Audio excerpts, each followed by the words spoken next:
10th and final round.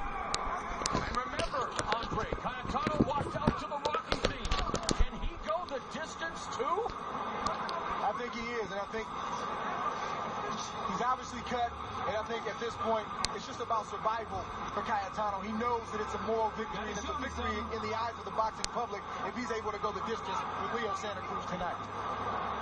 28-year-old Jose Cayetano taking the fight on 1 week notice, coming off a loss, I might add, and yet is now 2 minutes and 8 seconds away from going the distance against a man who was a champion at 122 pounds, a man who is considered one of boxing's highest volume punchers, and a man who had his sights set on a major fight with Abner Mares later in the year. He might still get it, but you have to wonder about the stock of Leo Santa Cruz and whether it's growing or diminishing with every passing second here tonight.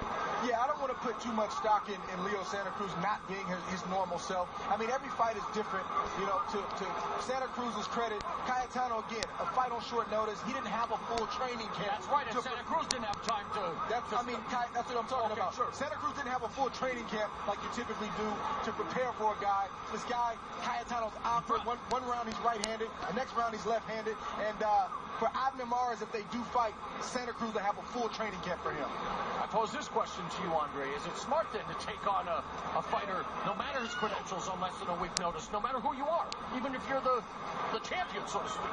I mean, at this stage, it's kind of rare for a champion to do things like that. That's typically in the beginning of your career. I don't know why. I don't know the circumstances behind it. Maybe, you know, his original opponent fell out. I'm not sure, but either you take the fight on 1 week's notice or you're not on the undercard of Mayweather Pacquiao. You got to do what you got to do. And you know, Andre, the politics of boxing, one of your prime years or two have been eaten up because of politics, and you're ready to get back. So I guess, in hindsight, maybe I knew the answer to the question. You want to get in the ring and fight, and this is what you guys do for a living. Yeah, there's not always perfect circumstances. Again, this is the fight game.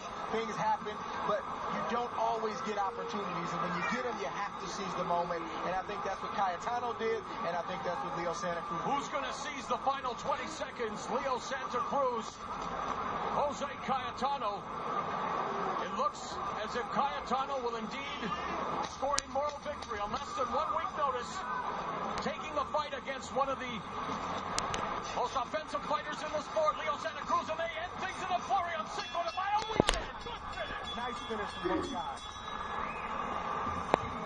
Ada komentar, Bung bicara mengenai duel dari dua. Itu untuk 9 kali menang dan hanya 1 kali draw, artinya dia belum terkalahkan. Kemudian dari segi bisa 6 kali juara di 6 kelas berbeda.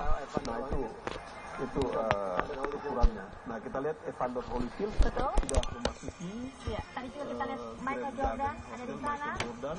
Dan beberapa bintang film, Denzel Washington.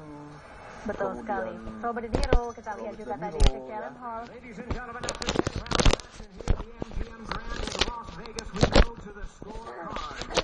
All three judges scores about the same, 100 to 90.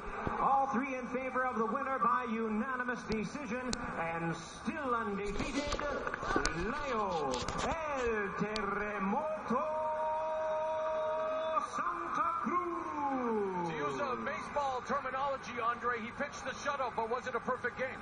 I don't think it was a perfect game, but it was a good fight. You know, we got to give Leo Santa Cruz credit again. Short notice opponent, tough opponent, and he looked good at the higher weight, and I think he'll be better next time. Great and hats off Leo Santa to Jose Cayetano making the most of his opportunity here on the Cinco de Mayo weekend, taking the fight on short notice, going 10 rounds with a man who was champion at 122 pounds, Santa Cruz's first visit to the 126-pound department. Let's go to Jim Grace.